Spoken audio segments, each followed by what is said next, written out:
Hello and welcome to another episode of the Grow My Salon Business podcast. I'm your host, Anthony Whitaker, and it's great to have you here with us today.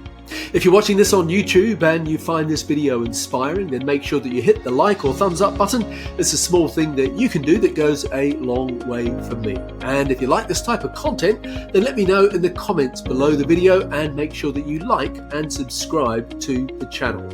And if you're listening to this on your favorite podcast app, then leave us a review or share the podcast with those that you know will benefit from it.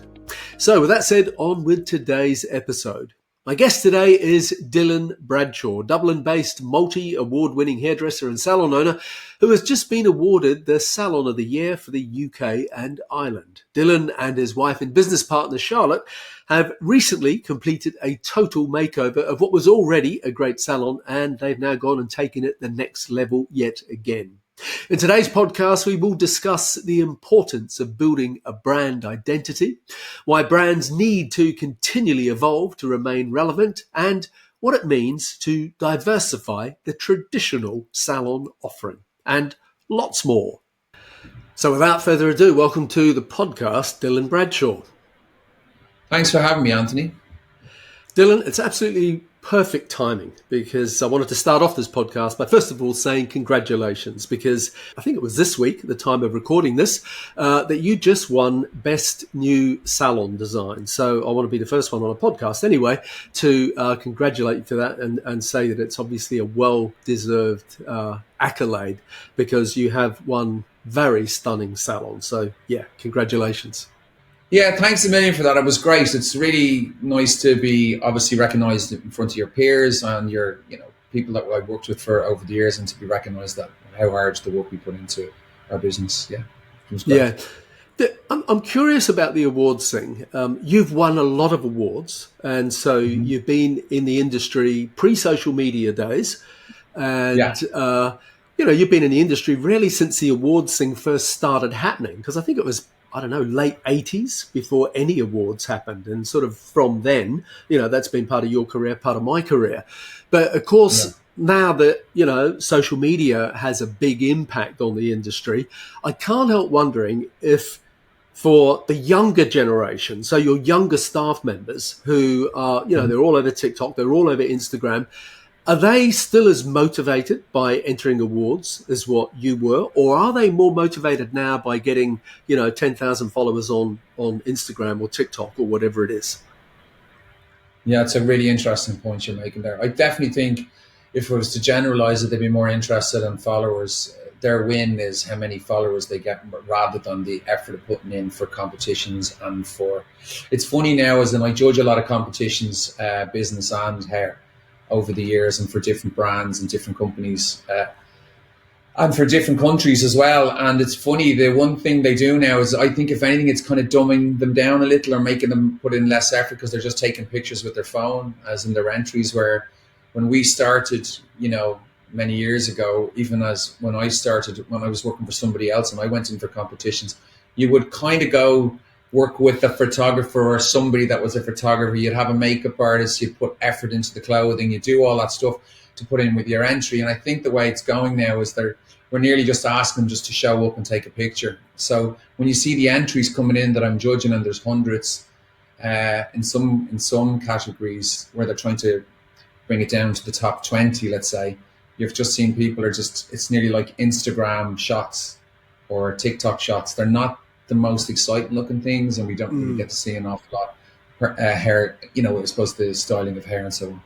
Yeah, it'll be interesting to see how that plays out. We've both been around for long enough to sort of see that nothing stays the same. It's always just another stage that something's going through. So it'll be interesting, to see where that lands, so to speak, in 5 years' time. What's it going to look like, in terms of... Well, it's interesting with the AI now, because I'm worried now, are we going to get to the stage where whatever you produce, it's going to be edited by AI. So you don't even have to worry about the color. You don't have to worry about the technical cut. You don't have to worry about the lighting, even the model, the makeup. You don't have to worry about, because it's just going to layer upon layer upon layer upon layer about how you clean up your image. Where, when I was 20 years ago, when I was doing a lot of editorial work and shoots, we were moving from film to digital, and then there was uproar over the digital because you were able to go in and you were able to touch your images up, Yeah. where even that became a fine art because people were doing them that was too obvious and didn't look like the model, and then you had actually specialists that were doing it in a way that it was the model but could make them look 10 years younger, 20 years younger. But now it's getting to the stage where people are going to have these tools on their phones, so it's crazy. Yeah, it's interesting, the whole AI thing. I was talking to Anthony Muscolo on an earlier podcast, and he was talking about it and obviously playing around with it, and because the ability that it gives you to be creative, on the screen is quite incredible. And as he was saying, with the award side of it, I think that what they should do eventually is have a category that is blatantly saying that it is for AI. Do you know what I mean? Because it's almost not almost, it is. It's an art form in its own right. But I suppose it's when you're trying to show something that is meant to be, this is what I did with my hands. This is the hair I did, and it's actually not the hair you did. It's the hair that AIs did. That's where it gets a little bit sort of confusing, to put it mildly. But let's move on from that, because I really want to talk about this new salon of yours. I mean, it's not a new salon in that, well, it is a new salon. I mean, I went to this salon about 15 years ago. You'd just opened. And I remember you gave me a bit of a tour around the salon, and I was gobsmacked. It was a stunning design, just stunning, full stop. It was big, much, much bigger than what I'd anticipated it would be, spread over, 4 or 5 floors or whatever it was, academy, salon space. I mean, it was amazing. And then I saw on Instagram, I'm not sure how long ago it was now, that you were, reopening after doing a big refit. And I was just scrolling through Instagram before we jumped on this call. And there was a video that you shot of you in the salon, sort of basically talking to yourself, saying, this is the last day we've now got the salon, we're going to do a complete refit. And you were sort of scanning around, showing it and saying it served you well, blah, blah, blah. And I was looking at it thinking, it still looks stunning. So here you go, 15 years later, and you have done this, I'm imagining, huge investment in a complete rebrand. What was the sort of motivation behind doing that at the moment? It's funny, I wanted to do it 4 years ago, except COVID got in the way. So there was an element of where we were just we came out of COVID. It was a time for our industry. I can't speak for the industry. I can only speak for myself. So I don't really follow what everybody says or do. It's just how I'd sit down and how I'd feel and how I'd reflect in my own business. Obviously, I talk to the team, I talk to the clients, and my wife is my business partner as well, in the sense that we do everything together. So there's an element of where you were going, I was getting a bit bored of what we were doing. It's really good. It serves us well. My team are busy. I'd probably be the lucky guys that are half our business from the 4 corners of the country. They drive, we're a destination space. So we have a really good name, a good brand, but I was just sitting on it in this space for such a period of time. And I just said, you know what? I want to change this. And I wanted to do it for our 21st year in business, but then COVID came. So when COVID came, it gives you an awful lot of time to think about who you are, to the point that we weren't working in this country for the best part of a year, which was really tough. So that was quite interesting, as in the process of how it makes you think about what you want in your business, how you want to change things, and how you want to readdress, your business and how you take care of it, your team, your clients, and so on. So I'm glad COVID came in that sense, because I even changed quite a bit, as in how I wanted to do the business compared to the way I was probably approaching it on year 21, if you like. Next year, we're going into year 25. So much, much happier in that sense, that there's I look forward to the next 10 years, if you like, with the business and how it evolves with the brand. But for me, I suppose, the brand is like a child. It's like, I've never wanted to extend the brand. I've never wanted to have multiple salons. I've been approached many times. I nearly opened a salon in Mayfair 10 years ago. I was approached as well. And I just, at the time when I was ready to do it, I just said, you know what? there's no point in me spreading myself thin. I wouldn't be true to myself and my business if I think I want to do other things. For me, it's a big unit that I have. It's a big ship to rudder at times, and I just want to make sure that I'm happy coming to work every day and love what I do. So Yeah. For context, I don't think I even said that the salon's in Dublin. So we've got a very global audience on the podcast. So just, a lot of them will know about you. Obviously, all the UK hairdressers will know about you, and they'll know about, where your salon is, etc. But just give us a sort of an overview of, the size of the business, because, it's impressive in itself. Well, we're Dublin. Obviously, Dublin is a population of like nearly 2 million people. So it's a small city in comparisons to some of the major cities, especially from if you're talking about our US friends, or especially in the UK. The cities are much bigger. When you talk about the greater London area is like 15, 18 million people, and then when you talk about Dublin, it's the same. Our population, the country is about 6 million, 7 million. It depends from north and south, but that's kind of it in context. And you're talking about a third of the population is in one city. It's also gone through, like most cities, there is an identity crisis with what we're doing, because a lot of places now, because of the work way things work, people are working from home. So you're only getting like 3 maybe days of people working in cities where there used to be 5. You're also now, your new Friday's a Thursday. So the dynamic changes in business where Saturdays aren't like your craziest days like they used to be, because people kind of want to stay in the suburbs. They don't want to come into the city in the same way. So our city life is different. So you just have to kind of figure out how you work your business, if you like, in that way, so that it rotates well. You have the right team in for the business that's potentially there. But it's completely changed. So like Wednesday, Thursday, Fridays, those 3 days are our crazy, crazy days. So we work that. And then our Saturdays and our Tuesdays are, Saturday's always busy, but it's a slightly different, where it used to be the manic day. It's not the manic day anymore. It's a busy day, but it's a much more controlled day, where you've got your Wednesday, Thursdays are your crazy days, which we call them the trauma Thursdays. We always joke, because it's like, there's always a kind of, it's probably the busiest day of the week for us. Yeah, I'm thinking about, when you mentioned, the whole sort of COVID time and the amount of time you had to reflect on the business. And what you actually wanted from it. And I mean, obviously, when you do a refit, you do it well. And I think that's also why it lasted so well, is that it was an expensive refit. You didn't scrimp on materials or whatever.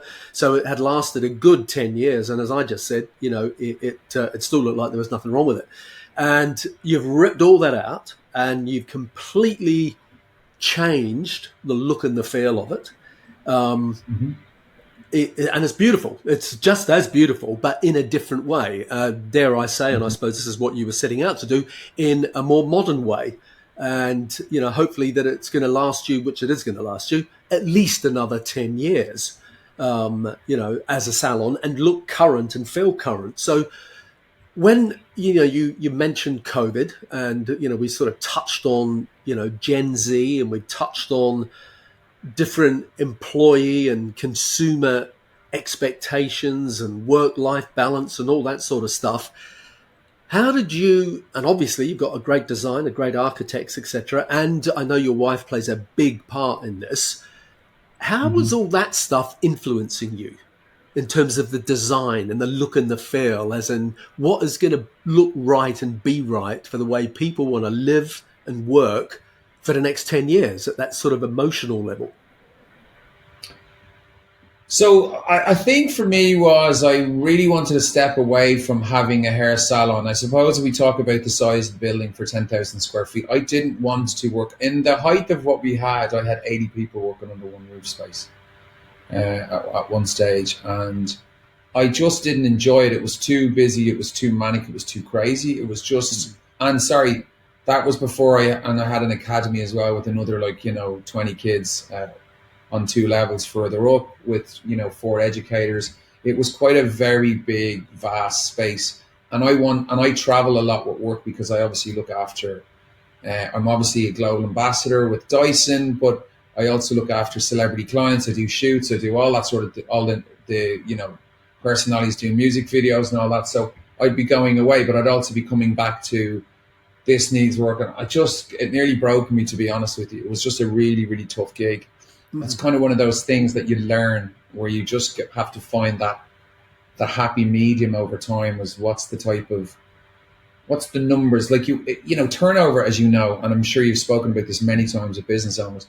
It's a vanity thing. It's just all about, I can tell you how much we were turning over 10 years ago was an obscene amount of money, but actually your margins are shit, is the pure honesty to it, because it goes too far the other way. So what you need to do is find that sweet spot where you can kind of generate a sum of money to pay the bills, give good wage, give a high standard of service, and enough money to give yourself a profit.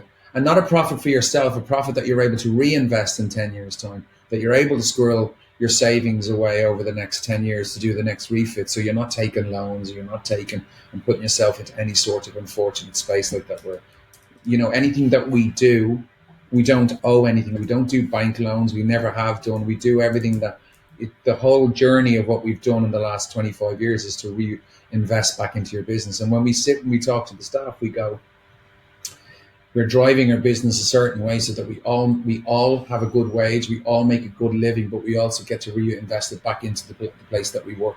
And behind the scenes are just important for us as well. As in, look, I put a massive basement. I ripped out our old staff room and I moved it to the basement, where it's like 1,000 square foot, and that's a staff room with amazing kitchen, a great kind of living area space. It's all that sort of stuff, so that I can have all my staff and I can have a team meeting down there where nobody is on top of each other. So it's just a nice way, a better living I wanted to create for my team as well as my as my clients. So it's no point in kind of saying to everybody, "Oh, yeah, we give a great service, but we're not giving it back to the team." Yeah. You said 80 was the staff numbers that you peaked at. What have you found the sweet spot 86, to be now? I think it was. 86. The sweet spot now we're at is about 45. Right. Okay.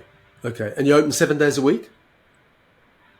No, I only open 5 days a week. I open Tuesday to Saturday, and then my Monday is all day education. So I have all my team in for the whole day, and they're being educated on the Monday.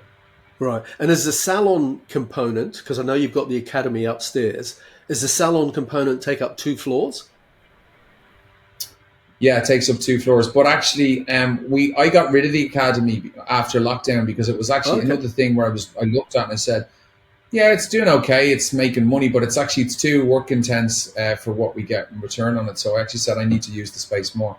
Kind of leading back to, reflecting on it, and I'll come back to you on that again. But when I looked at the business model in lockdown, I said, you know what? I want to bring the margins back to the right number of staff, the right margins of profit.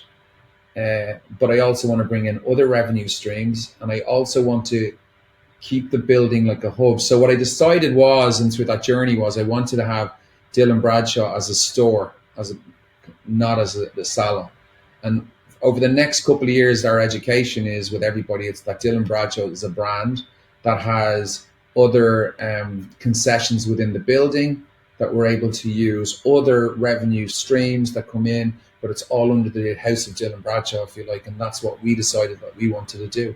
So I have a great barber called Faction, and one of the guys that owns that business is a great kid. I trained him in. He was my assistant for 4 years, but he wanted to go down the barber route, and he's out 5 years. And actually, he's come in and joined in and taken one of our spaces upstairs, our floors upstairs. They're quite suited for what we are. They're a high-end barber brand, and they're men's haircuts, as in they're not about just fades and that. They kind of see the bigger picture down the line, which is great. So they're a really great suit for us, and doesn't conflict with our business as well. They're hugely they're complementary to what we do in the space. We also have L'Oreal now have decided to take my academy for a year. They want to take it for a year because they're closed up down here, and they're looking to refit and do a new space, so that works for us. But that space that we have, it's a beautiful Georgian space. It's a gorgeous room that looks out onto the main thoroughfare, if you like, and it's got all the old Georgian features and all and stuff inside it. So it's quite a lovely space with lots of light. That we rent that space 2 or 3 days a week. So we do lots of launches, press launches, We do fashion shoots, TV, people come in, record day sessions and stuff like that. So that's been another, I suppose, revenue stream for us as well. So what we wanted to do was to focus on other ways that we can do it. So the story is I was going to put a cafe in the front 4 years ago, and I still put it in. But what I did was I did it more of a smash and grab. Now, lots of people are putting cafes in their businesses, but actually we put a lot of time and effort into it. I mean, we put like a year and a half of research with the right kind of roasters, if you like, and the right support. Obviously, so right baristas. Is this Kufi? Yeah, it's called coffee. Yeah. Coffee. I love that. I was going to ask you about it. So it's okay. So you pronounce it coffee, obviously, but it's spelled coffee. Okay, yeah. KU dot FEE. Yeah. Right. Okay. Yeah. And again, I'm really going to encourage everyone listening to this or watching this on YouTube to check out your Instagram and your YouTube and your website to see what Dylan means when he says he's put a lot of work into this, because everything looks absolutely, 5-star. I mean, it's not just that it's a luxury brand, but the attention that you, and I know Charlotte is your secret weapon here, your wife and business partner, in terms of the marketing side of this, and the attention to detail is just, it's absolutely brilliant. How much of a role, I mean, I know you refer to her as your partner as well, and as I've just said, I think she's your secret weapon, and I don't apologize. I don't apologize for saying that, because I know she's very much, like my wife, behind the business. They are very, very influential, but for whatever degree they, do or don't want to have the limelight, so to speak. But talk to us about the roles that you both have in the business. I mean, you're obviously the front man and the hairdresser, but she's driving a lot. So what does she do in the background with that? I suppose the best way to do it is to rewind, because the problem is it's a bit like, as you know, in our industry, we feel like the next stage is to open a hair salon because your success is driven by, well, I can't do anymore. The only reason why I opened a hair salon is because I'm unemployable. People I drive them mad, because I just go, why can't we do better? I'd be the guy that's outspoken going, can we not improve this? Or so I know there's employers there be going, for fuck's sake, this guy's wrecking my head. I just want to come to work. So that was my thing. I just said, well, look, I have to practice what I preach. I want to go and I want to do something. And when I opened my salon 25 years ago, it won like lots of architectural awards, because I got the best architect at the time, a young guy called Tom DePuer, and he won the Italian, the Biennale, which is this kind of, it's kind of art and architecture all stroked in. So I had like French Vogue, I had British Marie Claire Interiors came over and shot the whole thing. They loved the whole space. It was 25 years ago. It was really quirky. So I was like this guy that wanted to do the very best. And I will never forget, I opened the salon and it was like, it was like fur coat, no knickers. I had this amazing space and I hadn't got a pot to piss in after, because it just went fucking so expensive. So it went kind of downhill from that, I was this purist that it was like we did all shiatsu massage in this back room lit on the floor.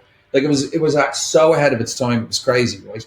Yeah. And it was amazing, and it was getting so much press internationally, not just domestically. But the problem with it is that I wasn't running a business that I knew what I was doing.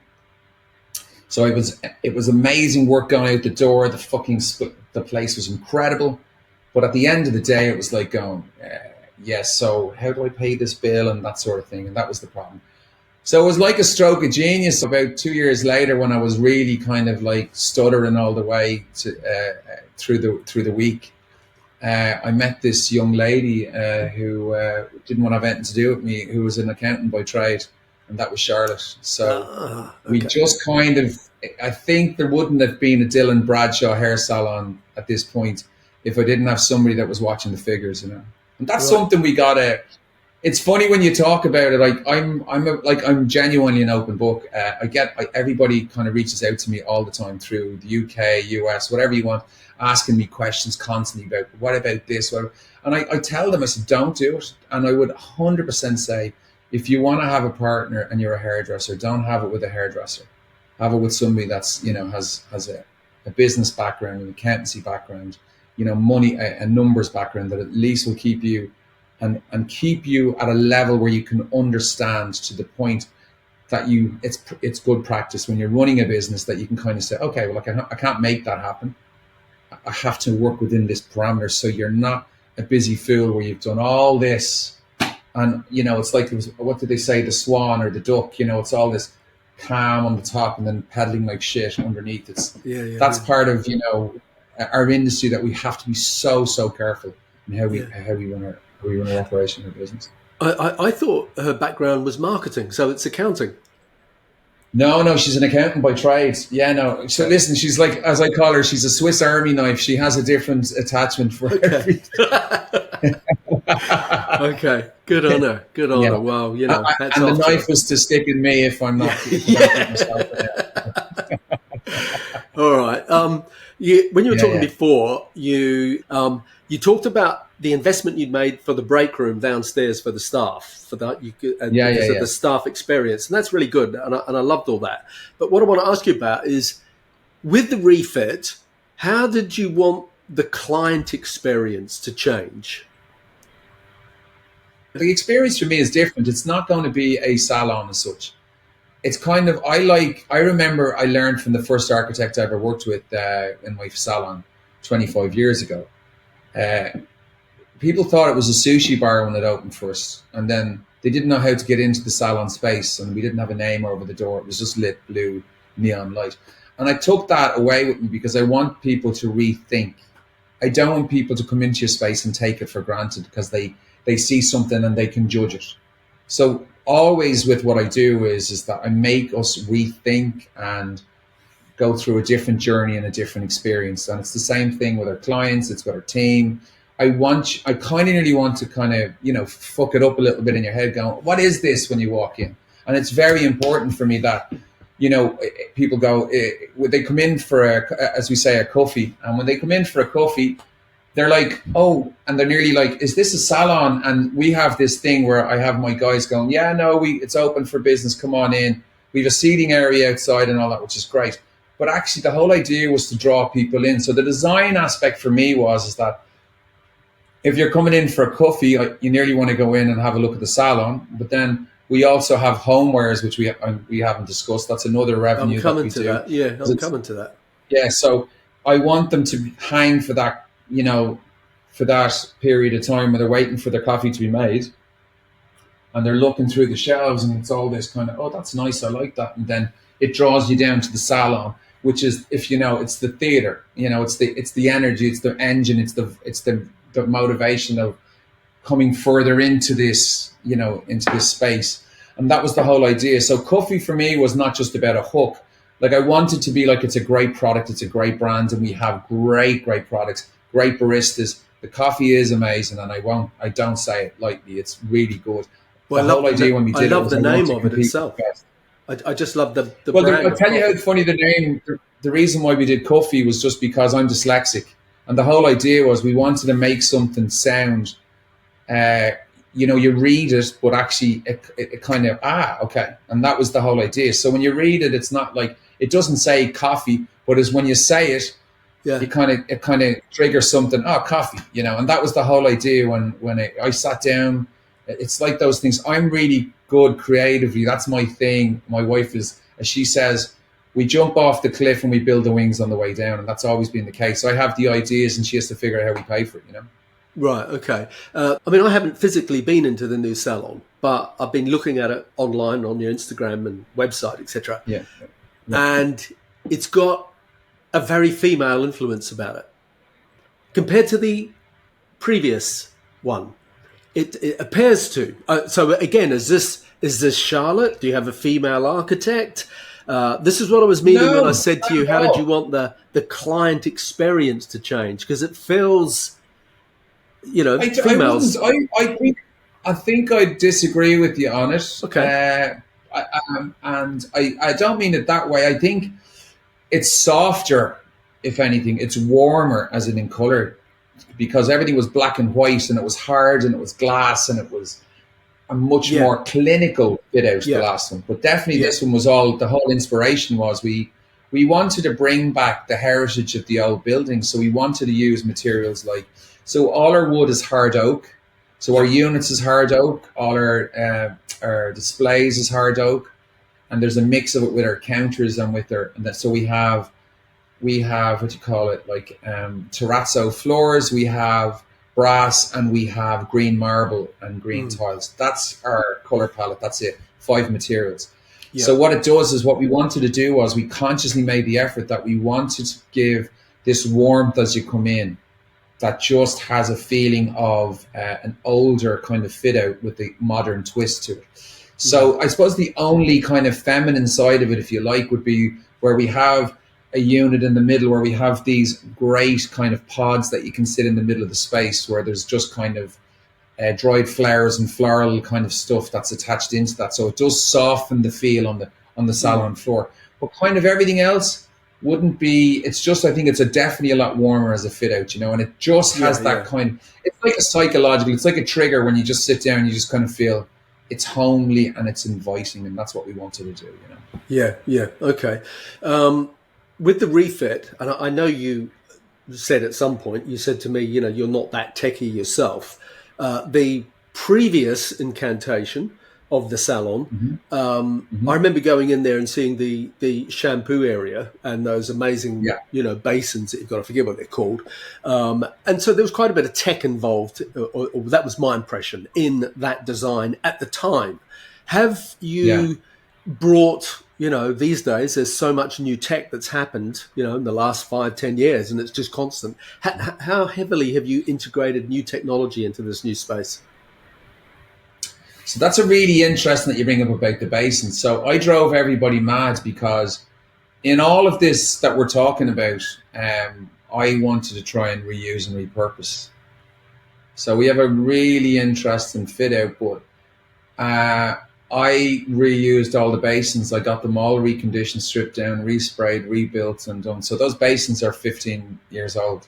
Right. Okay. So we redid the basins. Okay. So I wanted to make sure that we are are doing our bit to contribute within the fit out. So all our green marble I've used in the 3 salons, in the 3 fit outs. So I keep reusing this green marble, and obviously we bring more marble in, but I actually wanted to reuse all this and repurpose all these surfaces and materials that I can say that we have had a journey on this arc of 25 years that I'm still, it was very important for me to do that we're reusing stuff that we could bring back. All my salon chairs, I had my suppliers driven mad, because I wanted to reuse all my bases, to say that we didn't throw out the bases, or we didn't skip the bases, and we just put in new chairs, as in we bought new chairs from Olymp, and we kept the bases to put it on, to say that we are doing our bit to reuse and repurpose. Yeah, that's important. We're looking at other alternatives, ways to do with our electricity. Obviously, our recycling is a big factor within the salon, so we break everything down. Where I have everybody driven mad, I'm like a grumpy old man at most of the times, running around the place going, don't put that with that, don't mix that with that.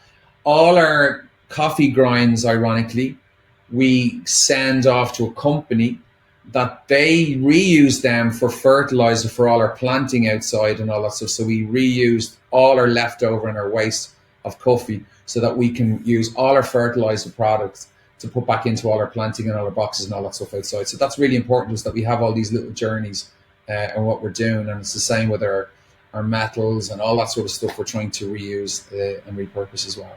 Fantastic. So it's kind of been an interesting journey and let me tell you, it's not an easy journey. It's almost more expensive.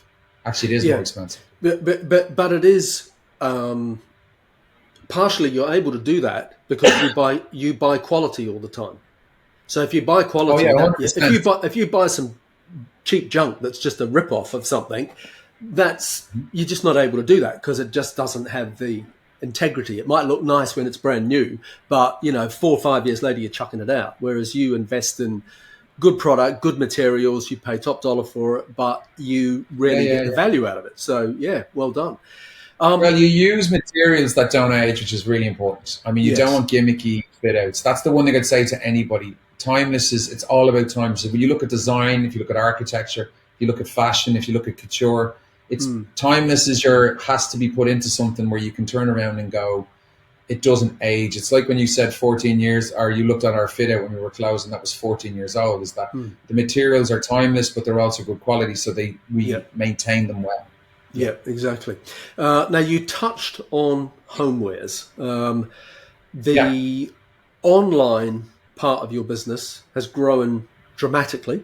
I'm thinking yeah, that was one of the things that came out of this downtime of COVID to sort of reassess things about what the Dylan Bradshaw brand's all about and what a yeah. salon is all about today, what the potential is in a salon space. So first of all, is it a big part of your business? And talk to us about, that whole homewares catalog side of things, because again, it's like it's beautifully curated is the right word for it. It's Yeah, like yeah, yeah. I just loved it. I can't wait to go and have a look at it. Yeah, it's funny. It's kind of it's becoming more of a bigger part of our business that we're trying to drive because, we want to have a better online presence.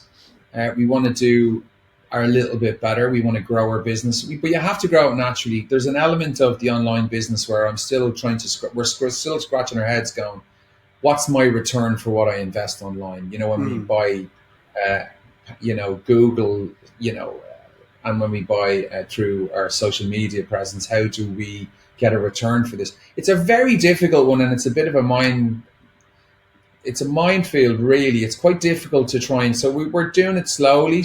We're building it slowly. The thing is, I would say to anybody, even from an online point of view, there's no point in putting on stuff that you don't believe in or that you don't feel like you have a part. Like Mm. our kind of our homeware stuff is stuff because my wife now really is in interiors, and that's what she's been doing for the last couple of years, and she's really enjoying that part of a Right. business Okay. for her. Yeah. So we just kind of thought it was a natural kind of marriage for us in what we do, because it's, if you think about it, if a client's coming in to me today and she's spending time to get her hair done and we have her as a captive audience for 2 hours, let's say in the salon, if they have color in their hair, they're able to jump up and walk through and look at the space and kind of go, oh yeah, that's really nice. I like that.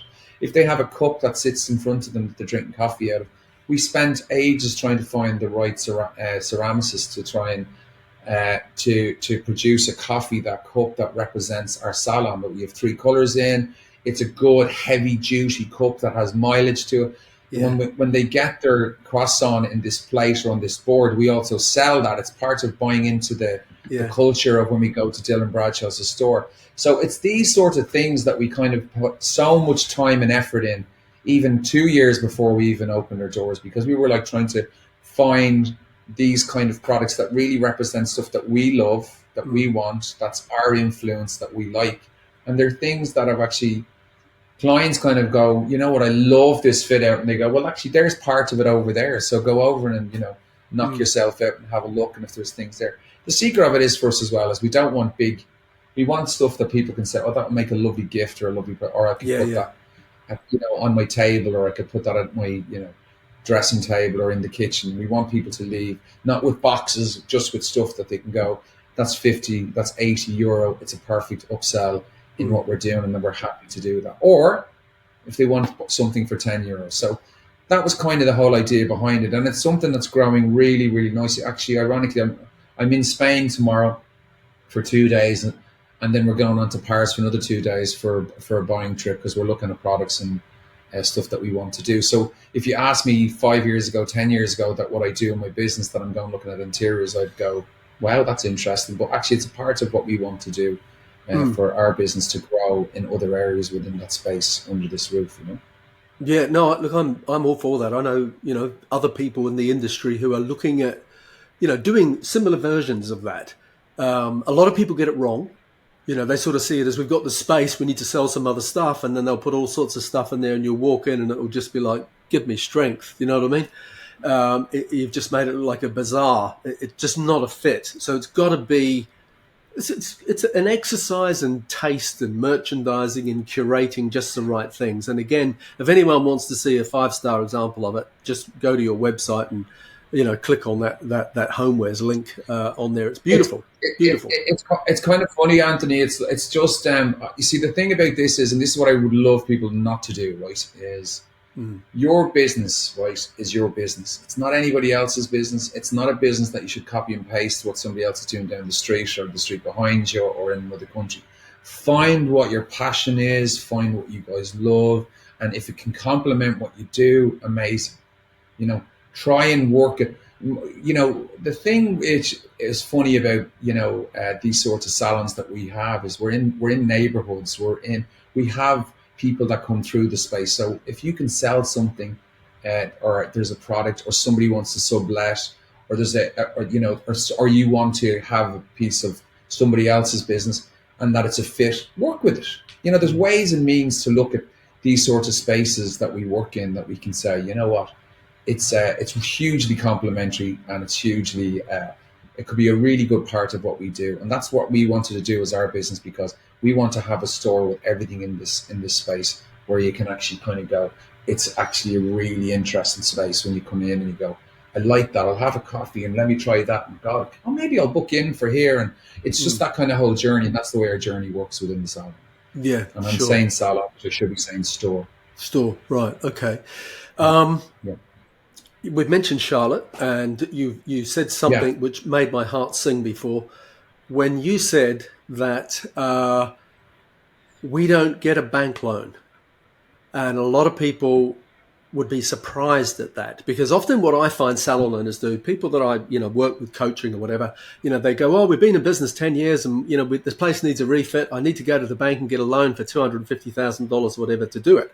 And it's like, hang on, the business should be able to finance its refit. So you today, like you've done that refit now, 2024, that in 2030, 2033, whatever the number's going to be, I mean, you're going to get some longevity out of it. But let's imagine you went to 2034. So we said it was 10 years.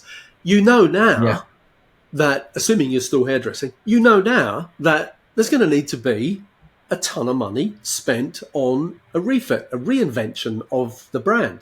So if you know that now, you need to do exactly what you and Charlotte have done, which is, we take 1,000 every week or every month of the profit, and we put it in an account over here for the rebuild fund or whatever, so that when it comes time to spend whatever it is you've spent on it, that you've got the money to pay for it, as opposed to having to go and get a loan and then be paying that back and paying the interest, etc. So, congratulations. I mean, obviously you've got to have a profitable business to do that, but that's a sign of a very well-managed financial department. Well, I'd love to take credit in that, Anthony, but it has absolutely nothing to do with me. I know that. It's all to do with all your wife. Incredible woman that yes, I'm married.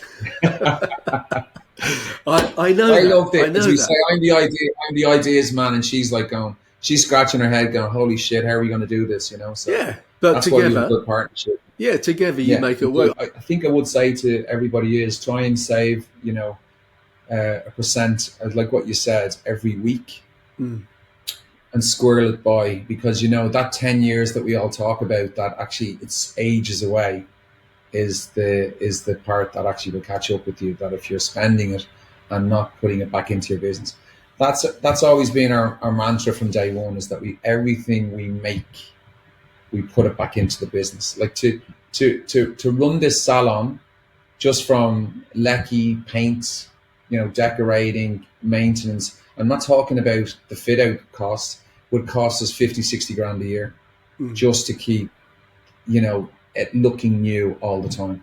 We would paint it every year. We will do, we've changed the carpets every couple of years, just on the back stairs and the front stairs. We always maintain and keep, because I don't want any sort of people looking at it going, oh, it's starting to age or it's starting to date. And that was the one thing when we did we were announced we were doing the fit out, all our clients were saying, you're mad, I don't know why you're doing it, the place looks great. But actually it was 14 years old in my head, so we had to change it. And what do they say now when they come in? They all go, I'm so glad you changed it. It's funny, it's like, it's the same thing. They go, oh, now I get it. Now I understand what you want to do. The thing for me is genuinely is I've always tried to push. I don't look at the industry, truthfully. It's nothing against the industry. I don't look at to see. My influences come from other things, other businesses. It's not from hair or beauty. I look at stuff and going, I really respect these people or this brand or this interior. So I take all that on board, and I just feel like it's the right thing for me and my wife or our business to do. We want to keep pushing in ways and means that we can. I mean, I could sit here for 10 hours and give you 100 stories of the good things to do with your business and the bad things to do with your business. But the one thing I'd say to everybody is don't be fooled, okay? And I hate saying this because I sound like an old man, but don't be fooled by social media, okay? It's a great tool to have for your business, but it's not the tool that's going to bring in your clients. Truthfully, it won't, because there's no longevity with people on social media.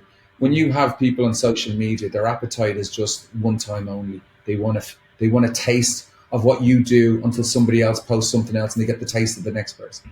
Your whole thing should be word of mouth, that old school thing, where we spend time with our clients, we look after them, we take care of them, we get to know them, we understand them, and that they come back to us. That's it. It's old school, and that will become even a harder thing to have in the next 3 to 5 years, where people will be able to communicate and actually that human connection, that touch, where people want to come in and go, oh my God, you look after me, you take care of me, I feel good, I look good, but I'm also having a great experience. And that's something we must really, really, really take care of and do really, really well. Because I think, unfortunately, with phones and technology, we're kind of looking away a little at stuff. Obviously, you are, affected by this like everybody, and that is the changing business models that are happening all over the world of hairdressing. There are a huge increase in the amount of self-employed people. I think in the UK it's something like 64%.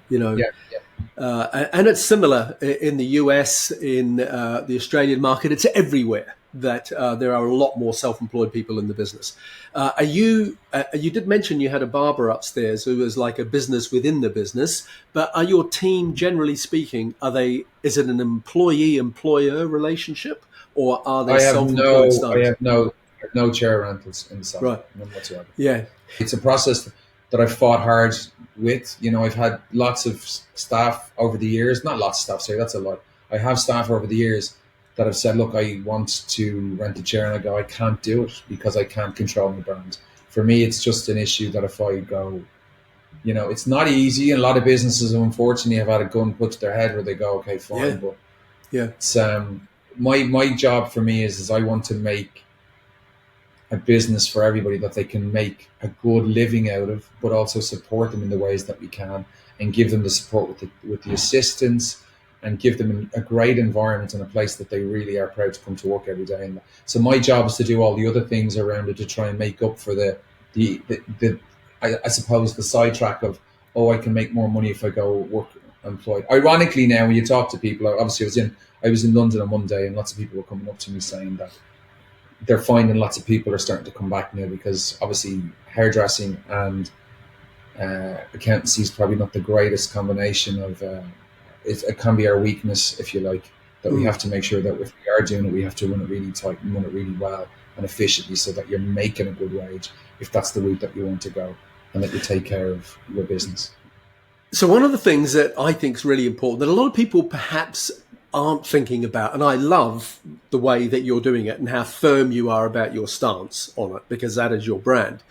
And I think the thing is that if I'm a young 18-year-old or whatever, and I walk into Dylan Bradshaw and I go, oh my God, this is incredible. This is an incredible place to work. It's an incredible culture. It's a great brand. It's like, it just looks good. Being in a great space is fantastic, to work in a great space all day.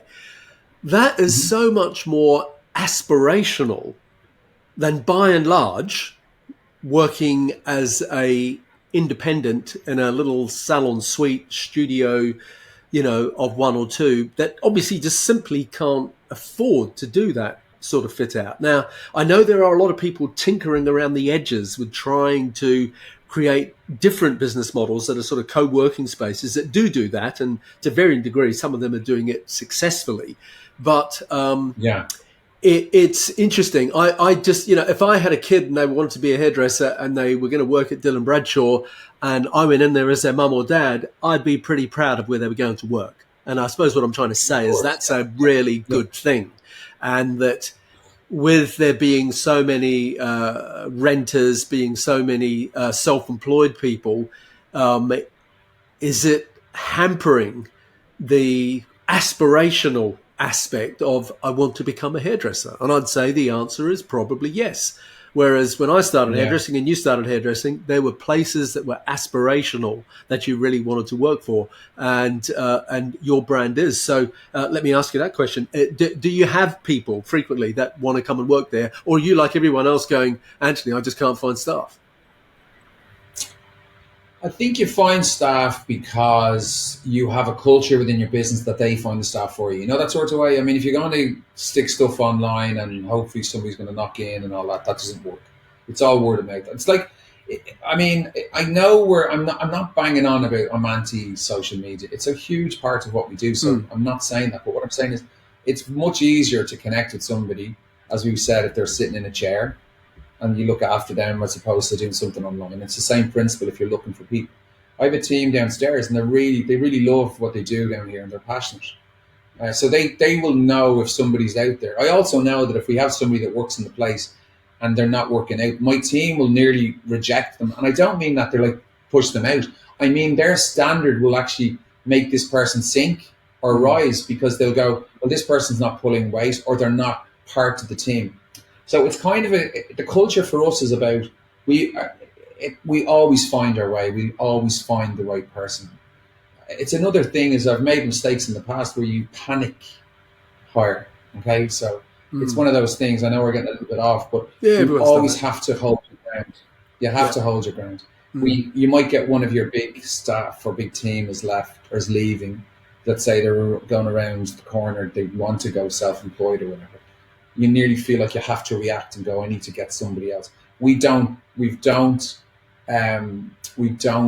pinch client or staff from other businesses. It's always been a no-no for me. I don't agree with it. I just don't think it's kind of that thing. I don't want it to happen to me, so I wouldn't do it to somebody else.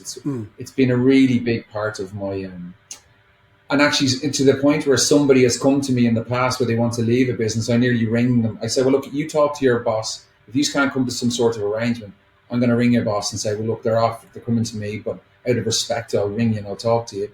So I'm not doing it in a kind of a, you know, behind your back. It's just the old school way that I would like it done to me. But I do think for me, it's kind of like, there's a great documentary I watched with Alex Ferguson where they had that lecture from Harvard Business, and they basically studied his career and then turned it into a management style. It's brilliant. I don't know if you've ever seen it. No, I haven't. But what I love about it is he's quite ruthless in all his 23 years as a manager. What he did was there was no such thing as personalities, in the sense that he wanted an equal 11 players on that pitch, regardless of whoever the superstar was, you know. And I think that's very important, that we sometimes work too much around individuals as rather than our team.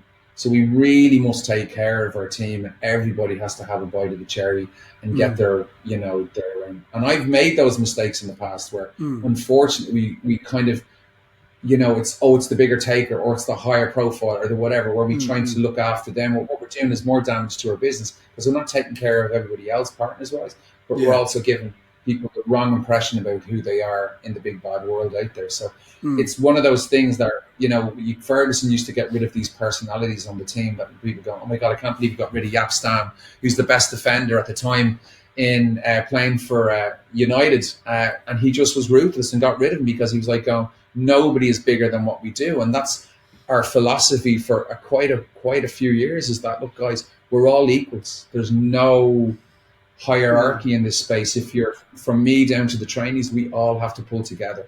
And that's the one thing that makes your business much stronger and greater, as in everybody pulls together.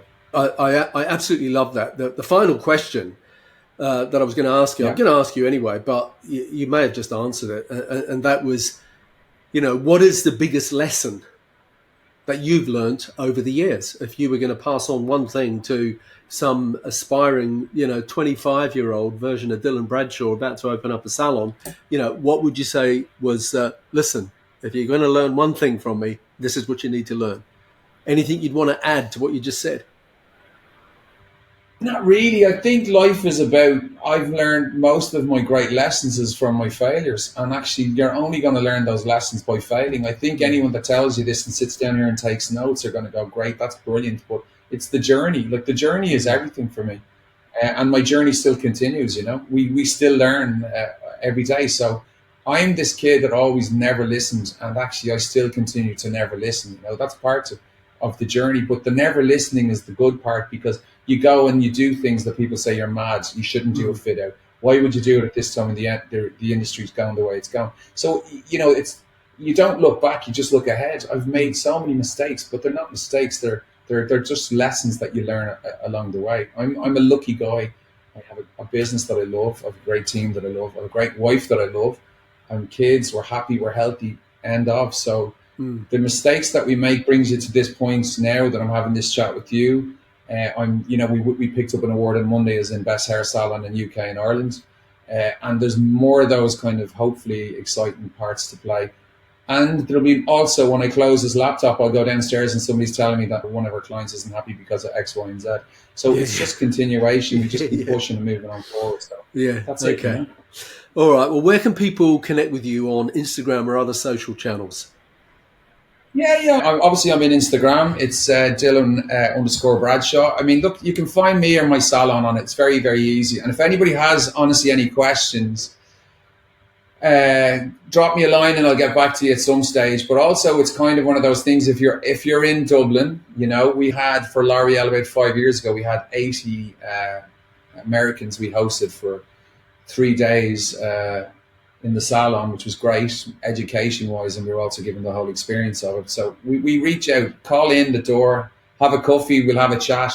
It's no problem at all. So, I mean, I would have definitely recommend anybody who wants to come and have a look at the space, please call in. It's our absolute pleasure to show people around the space. Great. Okay. Well, listen, I'll put those links in the show notes for today's podcast. So if you listen to this podcast with Dylan and have enjoyed it, do me a favor and share it with people who you know will also enjoy it. And don't forget to subscribe and leave us a rating review on the Apple Podcast app. So to wrap up, Dylan Bradshaw, thank you ever so much for being on this week's episode of the Grow My Salon Business podcast.